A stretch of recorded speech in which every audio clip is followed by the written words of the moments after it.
السلام عليكم، ازيكم يا بنات؟ عاملين ايه؟ يا رب تكونوا بخير.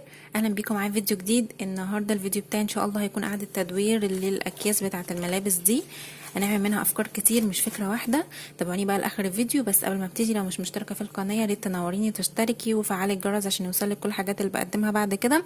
ولو عجبك الفيديو واستفدتي من الافكار اللي هنقدمها، ما تنسيش بقى تدوسي لايك. يلا بينا كده نبتدي على اول فكره. انتي بقى يعني انتوا شايفين معايا كميه اكياس قد ايه؟ معايا اكياس كتير. الحاجات دي بجمعها مش برميها، اللي هي بتاعت حاجات بتاعت الملابس، يعني اللي بتشتري فيها مثلا ملابس ليكي او لولادك. يبقى في بقى احجام طبعا منها كبير كده وصغير. جمعيهم كلهم. عملت لكم قبل كده فيديو بتاع تحضير شنطه السفر. رتبت الشنطه بتاعتي وظبطتها يعني كويس جدا جدا بالشنط دي. لو حابه تشوفيه هتلاقيه موجود على القناه. احنا النهارده هنعمل افكار بقى جديده خالص، تانية خالص. طبعا احنا دلوقتي داخلين على المدارس وقربنا خلاص على المدارس، فمحتاجين مثلا ممكن نعمل اول فكره معانا مقلمه لولادنا صغيرين. كمان يبقى شكلها حلو وشكلها حلو، هيعجبهم يعني، مش شكلها تقليدي. هتختاري اكياس تكون. هتختاري الاول كيسين يكون نفس المقاس كده اهو. كمان يعني تكون برضو حجمها معقول، مش كبير قوي عشان تبقى مقلمة.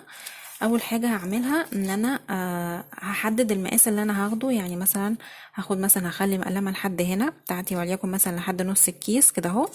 فالكيسين هقطعهم قد بعض بالظبط. يلا بينا كده نشتغل.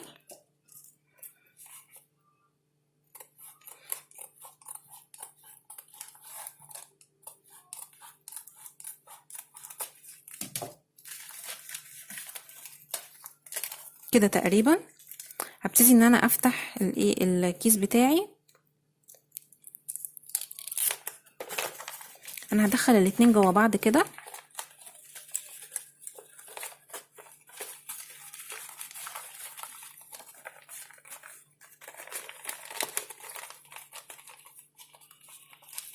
بالشكل ده هتفرديهم كويس، وفي الاركان جوه كده دخلي المقص، وحاولي ان انت تظبطي. دلوقتي بعد ما قلبناها على الناحيه التانية كده اهو، معانا الكيسين جوه كده بالطريقه دي. هنبتدي نفتح الجنب ده والجنب ده، هو ده اللي هنزين بيه الشنطه بتاعتنا. معاكي ممكن تستخدمي مثلا الورق الفوم اللي بيبقى باقي عندك، مفرغه حاجه او قصيتي حاجه وبقى ورقه بتبقي مش عارفه يعني تستخدميها في ايه. انت هتجيبيها كده بالمقص وتبتدي ان انت تقصيها حتت صغيره كده اهو. وممكن كمان الخرز لو عندك خرز. بس انا حاسه يعني ان الاحلى في المقلمه هيبقى الورق الفوم ده، الجليتر. وكمان عندي جليتر برضو جايباه من المكتبه. ممكن نحط شويه. فهبتدي ان انا اخد حبه كده واحطهم هنا اهو في الجنب من بره كده. شكلها حلو وشكلها ملون كده والوان كتير، وكمان يعني مديه شكل حلو. ممكن تكتفي بكده وبس، وبعدين هركب لها السوسته. وممكن كمان تحطي جليتر هنا اهو برضو في الجنب ده، يعني هو مش باين قوي كده اهو. بيتفكرني المقلمه دي بالمقلمه اللي هي او المسطره اللي كان فيها ميه بتاعت زمان. دلوقتي معايا سوسته قديمه مش جايباها مخصوص. يعني هبتدي ان انا اخيطها هنا اهو. ازاي؟ همسك الجنبين دول واحط فيهم السوسته. هبتدي ان انا اخيط كده تمام. يعني همسك الجنبين بالسوست عشان خاطر دي تبقى مقفوله، اللي احنا حطيناه من جوه ده الجليتر ده يبقى، او اللي هو الفوم ده يعني يبقى يعني مقفول عليه. هبتدي ان انا اجيب السوسته بالشكل ده وخيط بقى، ابره وخيط، او ممكن اللي هو مسدس الشمع. اي سوسته عندك، اي لون، اي حاجه. اهم حاجه تبقي الاتنين ماسكين كده في بعض. وبعدين هتبتدي ان انت تخيطي كده اهو.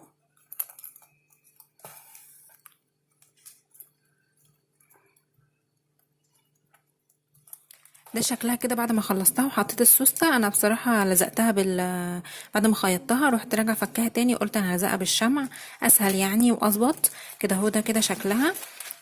اهو. ممكن نحط بقى فيها كده الاقلام بتاعتنا، بس برضو زي ما بقول لكم انا لسه هزينها. طبعا التزيين ده بتبقى حاجه ترجع لك انتي. اهو هنحط فيها الاقلام، ممكن تعملي واحده للميك اب بتاعك، يعني مش شرط للاقلام، بس هي تبقى حلوه قوي في يعني تبقى مقلمه يعني. عشان اغطي بقى على شكل اللزق ده هستخدم شريط ستان كده زي ده. هنلزق هنا اهو برضو بمسدس الشمع.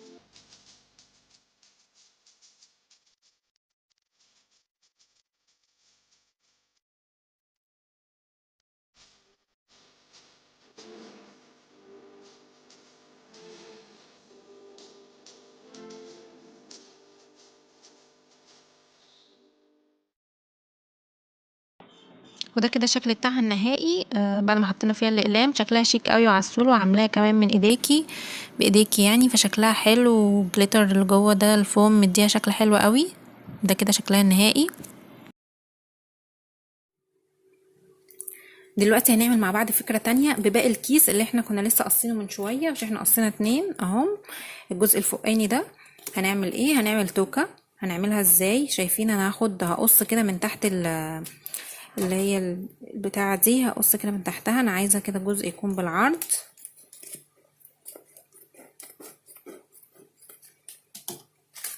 بالشكل ده كده. وبما ان هي مفتوحة طبعا من الناحيتين، احنا هنبتدي ان احنا نلزقها. بس الاول انا عايزة اسويها، اخلي الاتنين قد بعض كده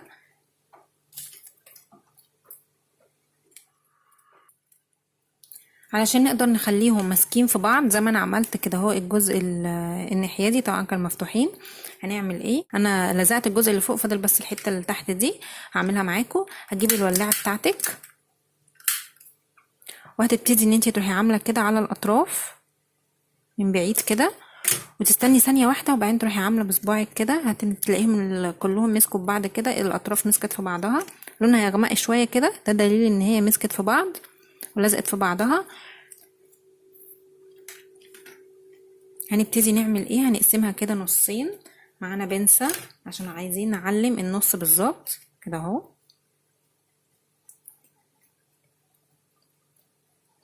بعدين هبتدي ان انا افتح كده من فوق، وهحط شوية من الجليتر ده برضو اللي هو الفوم، شوية مثلا قد نص ايه الجنب ده، والناحية التانية شوية برضو قد نص الجنب التاني كده، يعني مش كتير قوي. نحاول نخلي الاتنين كده قد بعض. تمام. وبعدين هبتدي ان انا الزق من فوق بنفس الطريقة، وبعدين هوريكم هنعمل ايه بقى في الجزء ده.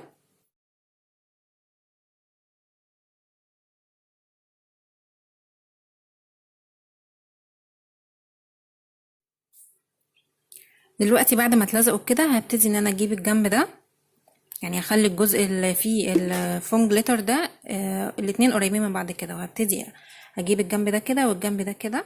ودلوقتي هبتدي ان انا اخيطهم من النص. شلت البنسة طبعا، وهبتدي ان انا اخيط كده.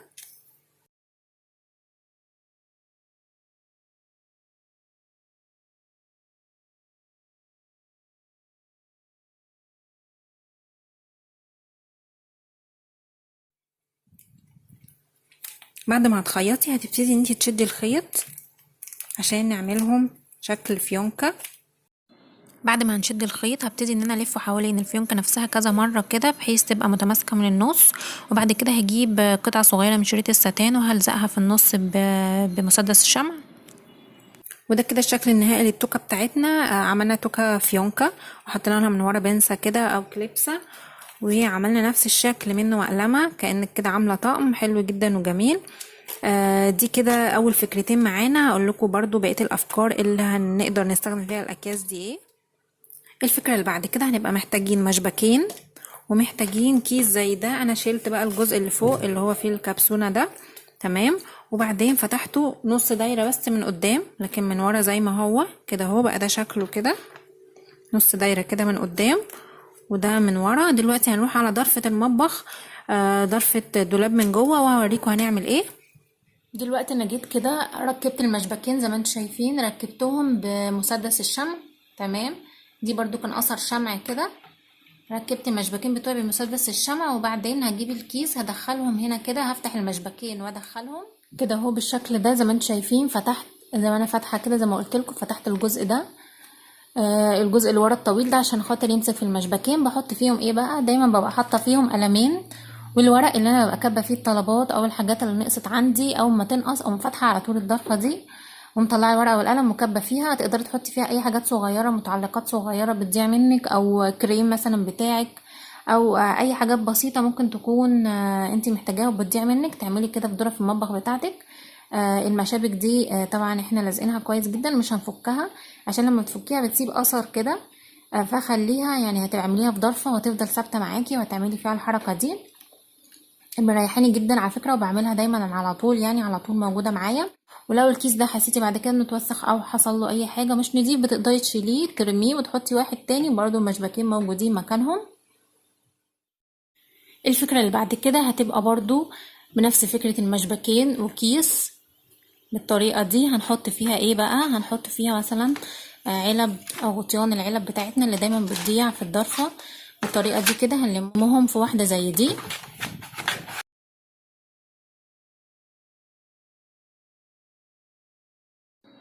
ودي كده فكرة كمان سهلة جدا وبسيطة، وهتنظمي اللي هي الغطيان بتاعتك اللي بتضيع.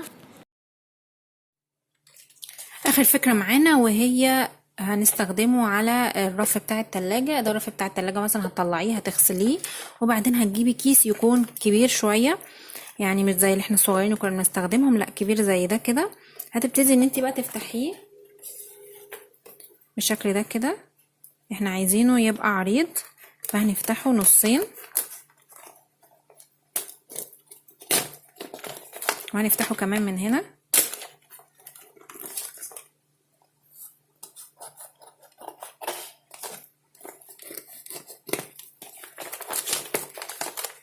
طبعا الزيادات هتتشال، لو في زيادة يعني هنا في زيادة كده ممكن اشيلها علشان اساوي. هيحميلك الرف بتاع التلاجة، بس عشان تلزقيه بقى ويتحط كويس هو كده مش هيمسك. مندي ازاي ويكون ازاز زي ده كده او بلاستيك يعني، بس ما يكونش اللي هو حديد، مش هيمسك فيه كويس. هنجيب معانا مثلا بخاخ، ده مش باور ده ميه يعني، ده السبراي بس بتاعه. هنبخ كده تمام على الرف بتاعنا الازاز. هنجيب منديل ونحاول بس ان احنا ايه يعني نمسح الميه الزياده. احنا بس عايزينه يبقى مندي او تكوني غسلاه ومش منشفاه قوي كده اهو، يا دوبك يكون مندي بس كده عشان الكيس ده يمسك معانا عليه كده اهو. هتحطيه كده هتلاقيه تبتدي ان انت تعملي كده، تطلعي منه هوا، تطلعي منه اي حاجه، هتلاقيه بيمسك في الرف الازاز بتاعك كانك عملتي مفرش. جبتي مفرش مفيش يعني، عملتي مفرش ببلاش. بس اهم حاجه يكون كبير مقاس كده بتاعه، حاسه حته مش متلزق فيها كويس. هنبتدي ان احنا نبخ بخيتين ميه كده اهو، وانتي اول ما تسيبيه شويه كده هتلاقي الميه اصلا خلاص اتبخرت وراحت، وهو مسكها كويس، البلاستيك هيبقى مسك كويس.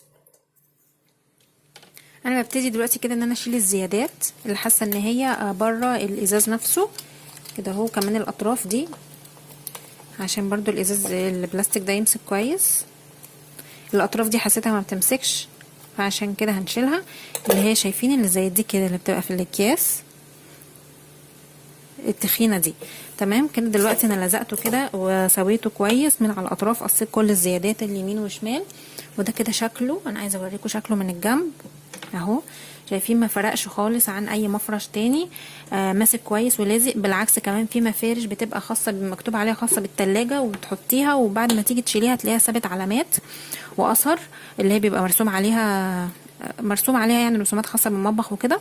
انا شايفه ان ده حلو جدا، هتيجي تشيليه هيتشال معاكي كده بسهوله، ممكن كمان تغسليه وترجعي تحطيه تاني وماسك في الازاز بتاعك. اهم حاجه بس زي ما بقولك تبخي كده رشتين ميه او تخليه مندي علشان يمسك كويس في الازاز بتاعك، او لو كمان الرف بلاستيك ينفع، لكن اللي هو الحديد مش هيمسك فيه طبعا، هيبقى الحديد اصلا كده كده مفرغ ومفتح.